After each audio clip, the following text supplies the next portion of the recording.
Hello everyone, my name's Tamara Sullivan and I'm the Deputy Principal at Brisbane South State Secondary College. I'm here today to share with you our education transformation story and what happens when you keep books off the book list. So who are we? We are a new school that is open this year.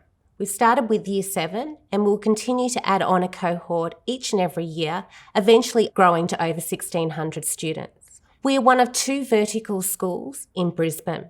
And when I say vertical, it means that we go up.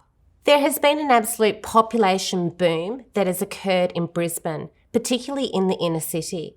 And so we're a part of Building Future Schools Queensland state government initiative.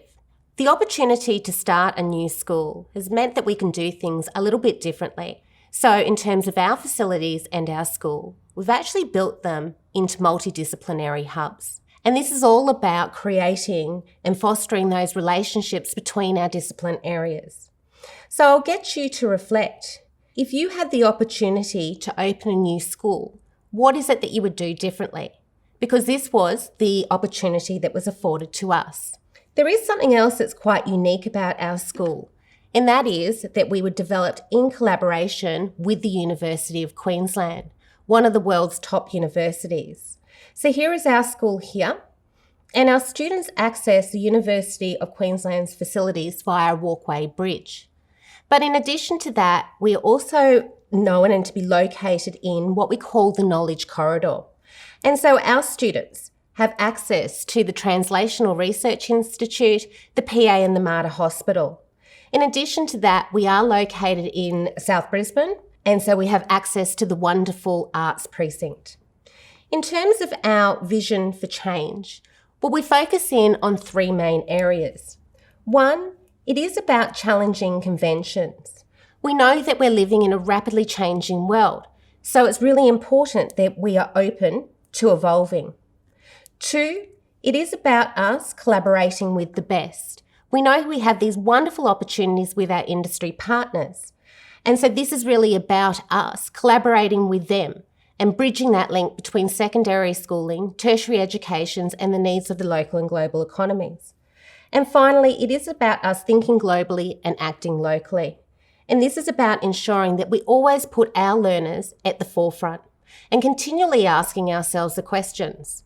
Where is it that they'll learn? Where will they work? And what skills that they will require? And we know learners today, well, they're very different from us.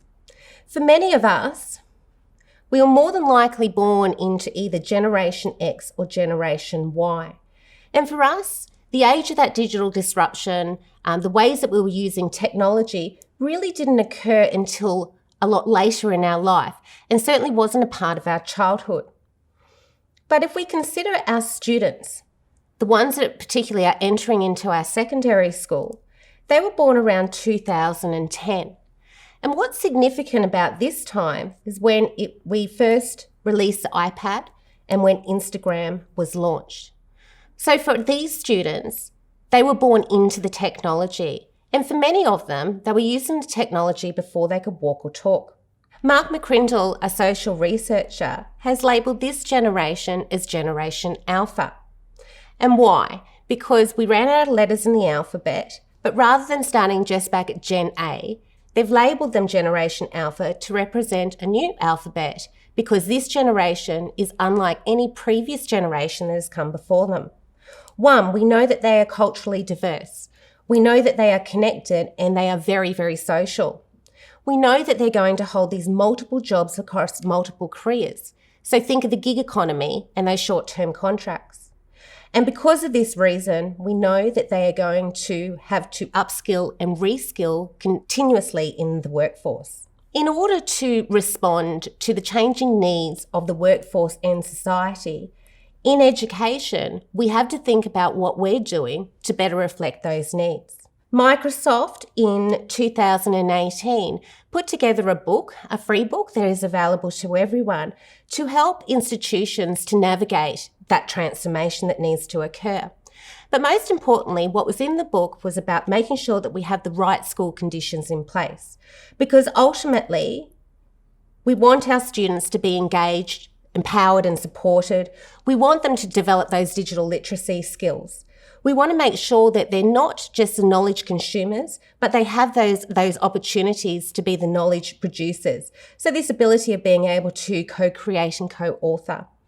We want to make sure that they have access to learning anywhere and any time.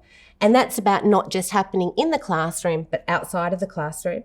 And that they're developing these essential skills for employability.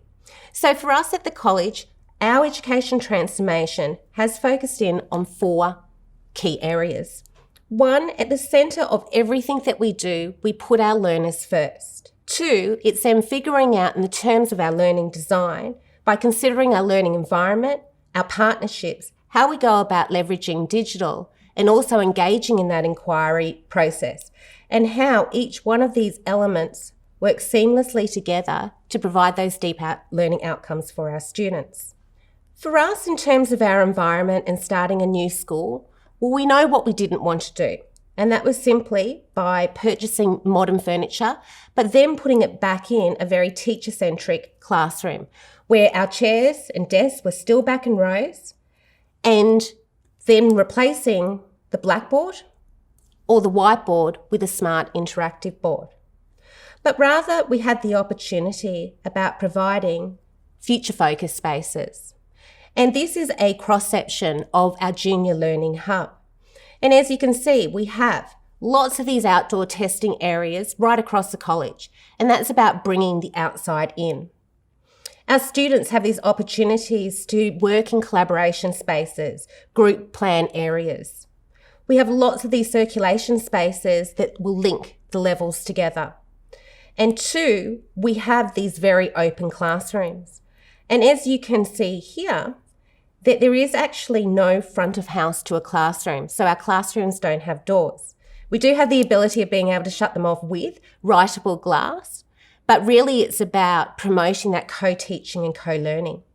And finally, we have lots of these ideation and presentation spaces for direct teaching. We also need to consider, what does teaching and learning look like in the digital age? And what we know we didn't want was our students sitting in front of us as just knowledge consumers, but rather them engaging in this authentic, relevant, and irresistibly engaging experiences through that inquiry process in order to develop those deep learning outcomes.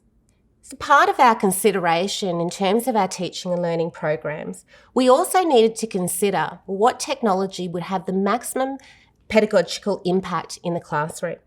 And what we know and what the research will clearly show us is that if students are using the wrong tools or the wrong interface, such as just a keyboard and a screen, it can significantly reduce their cognitive ability. We wanted to ensure that the tech wasn't driving our learning, but rather using the tech in ways that was going to accelerate, amplify, and extend our learners. In addition, we want to make sure that we're putting our learners at the forefront of everything that we were doing. And we know that our learners are also called the multimodals. And this is where they use more than one mode or method to do something.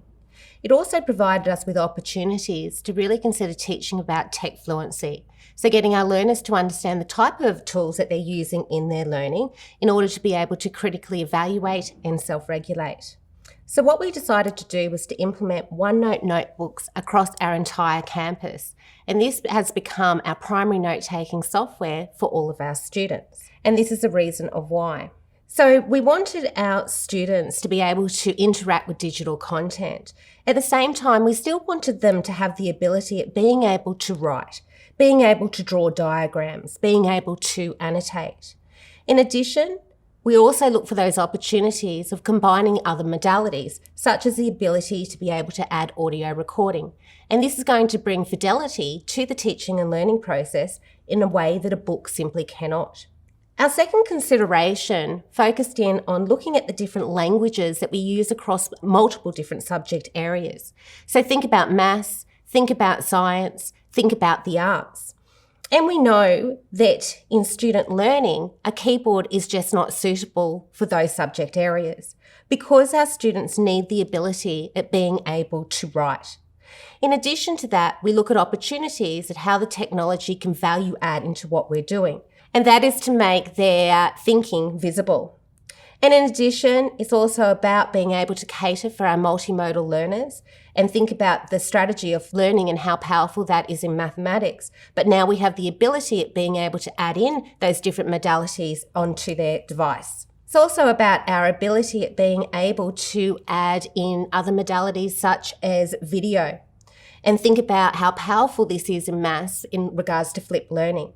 So we're able to now do this by embedding it into their notebooks where they have access to that all of the time. So we decided to implement a BYOD program. For our students, we asked them to bring in a device, a Windows device, but with a mandated use of an active stylus. Now you may be wondering, well, why can't they just use a tablet device and a pen? And it's because of this reason. We want our students to access industry software, and we know that you certainly can't do this just on a tablet device. We want our students to be able to learn how to use these skills and how to use this software because that's what they're going to be using in the workforce. So for us, it really came back down to this, making sure that we had a very capable device and being able to really promote that higher order thinking. And we know that just having a minimal spec device often compromises or limits our students' ability. The second consideration in terms of our inquiry process was making sure that our students had the opportunity to work online and offline. And we know that them being very, very social, it's important that they are connected to learning environments where everything is interconnected. So what we decided to do was to implement team sites right across the college. And we did it for this particular reason. Because if you have a look at a student's team site, not only do they have access to files, they also have access to their OneNote notebook. In addition to that, they have access to a chat feature for that informal collaboration, but also some of these productivity tools. So think about how they can access now and integrate their calendar or to make those calls, which you know has become so important in a COVID world. In addition, our students use something called assignments. And this is where they upload all of their formative and summative assessment through their team site. And this has become so important for our teachers because they no longer are relying on a just in point time piece of assessment. Our students and our teachers now have access to all of our students' work ongoing throughout the learning process. So it means now our students can go to portfolios. And so by combining our OneNote notebooks, by combining our team sites, what it has enabled us to do is to create that really dynamic learning experience platform and one where everything is integrated and connected together. And this is really important in this day and age because often when we think about our students and when they're working on devices, the learning can become so fragmented for them because half of their learning exists within this notebook. The other part may be on a textbook. The other part sitting there on the computer. And maybe that they're using a learning management system in order to access their videos. And for our young students in particular, this kind of platform can become very, very difficult to navigate. So what we're doing is really simplifying down the process where everything is interconnected into the one program. As a part of this process, we also wanted to look for opportunities to create greater links between our discipline areas. And this is about engaging our students in the knowledge acquisition and utilisation in ways that will foster those greater interdependencies. So we acknowledge and we know that at times a topic just needs to be a standalone topic. But we also understand that there are such rich opportunities within our Australian curriculum at being able to investigate knowledge across our discipline areas and linking that by a real-world problem or issue. And these are our students' last term.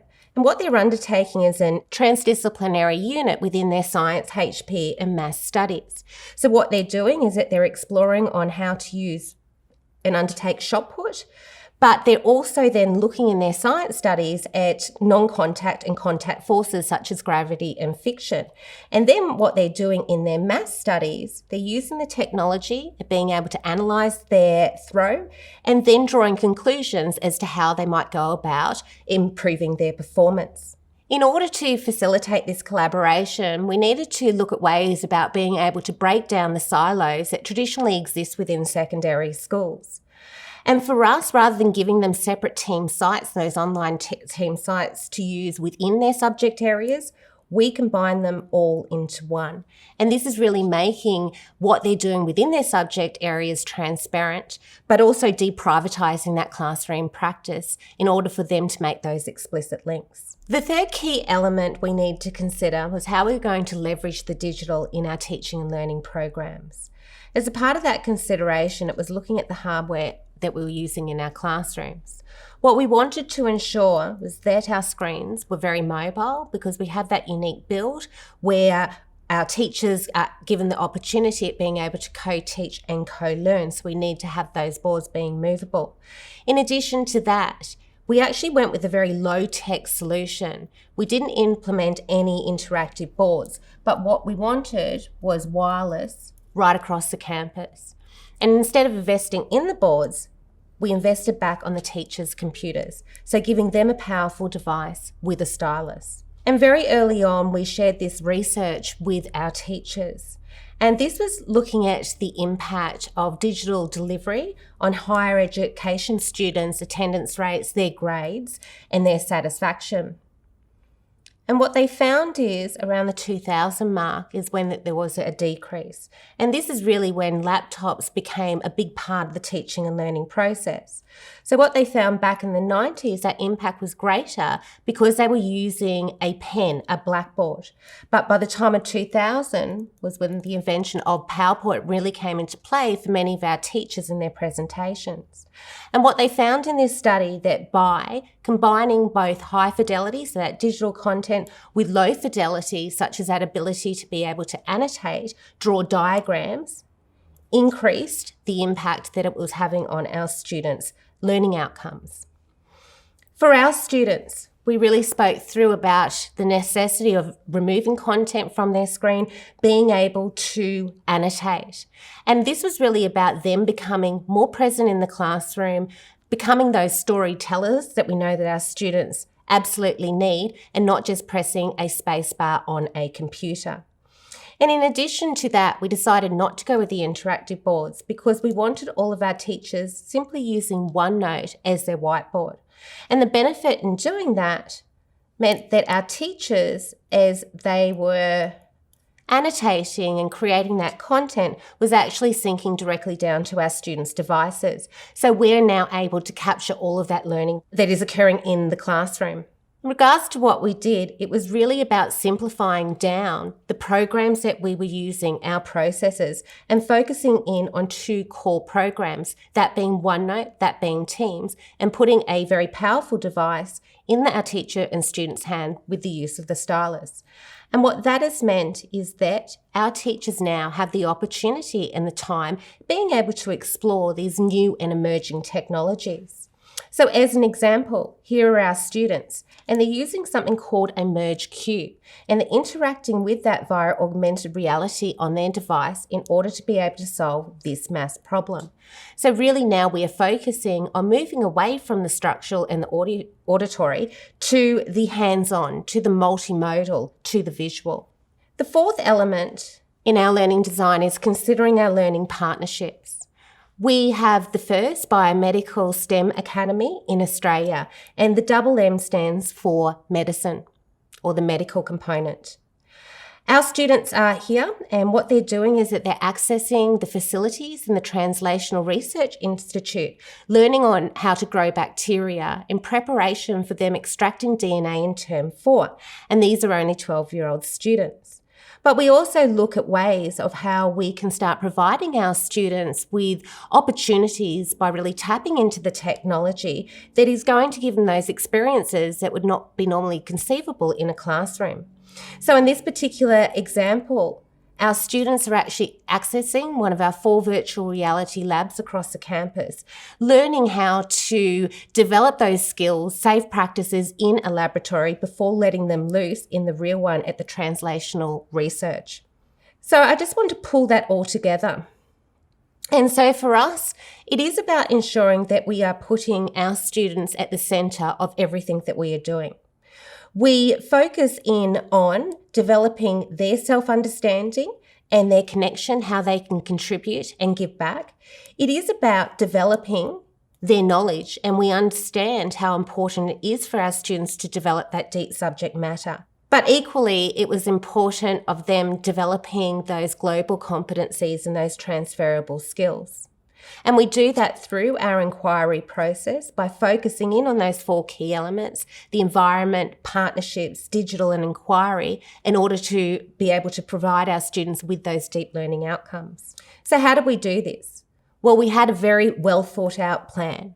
What we didn't do was come in at this point and just deploy the devices and then try to retrofit all the rest of these steps. For us, it was about making that compelling case for a change, researching best practice, and engaging and preparing our community before we looked at implementing our plan. One of the key steps for us was really on focusing on building a change culture. Now, COVID has taught us one thing, and that is that we know our educators are absolute superheroes. And who would have thought that we would have been able to deliver our curriculum and put it online in a matter of days? And we know that this occurred because in order to survive, we had to embrace the technology. And eventually we will get to a post-COVID world. But we know also that the world is going to be vastly different because of these reasons. That we're going into now what's called a hybrid learning environment. And what that means is that people will have a choice of working in the physical environment or remotely online. For us, we took this lesson and we thought about ways in which we could replicate this sense of urgency and this necessity in our school. And so what we did is that we created what we call an artificial necessity. And this was about, in order to be able to survive, you really had to embrace this. And for us, what we did is that we kept the books off the book list. We also removed some of our photocopiers around the school. Now, we do have a couple, but if you really want to use a photocopier, then you're walking up 6 flights to get there. And we didn't implement this without having done all of these steps first. But we wanted to make sure that when times became really challenging, that our teachers just wouldn't revert back to what they've always known. And when we do say this, that we've kept the books off the book list, sometimes that elicits a very negative connotation out there in society that our poor students are attached to their screens 24/7. And the reality is, it does not look like that at all, because we have this wonderful learning environment. We have these opportunities at developing these key partnerships in the knowledge corridor. Our students are engaged as inquirers. At the same time, we look constantly for those opportunities in order to develop those 21st century skills, such as collaboration and communication. We don't need the books on the book list because we have all of these shared tubs of resources right across the campus. But most importantly, it was ways about how can we capture this learning that's occurring through our digital systems. And we made sure that we just didn't start with the next cool thing. And so ultimately, what it comes down to is this. For us, we need to make sure that we're not teaching for our past, but we have our students at the forefront of everything that we do. And this is about catering for Generation Alpha. And for us, it is about challenging conventions. It's about collaborating with the best. It's about thinking globally, acting locally. And that is how we are creating the new standard in education now and for the long term. And if you're ever up in Queensland, please feel free to get in contact with us. We would love to host you out at the college.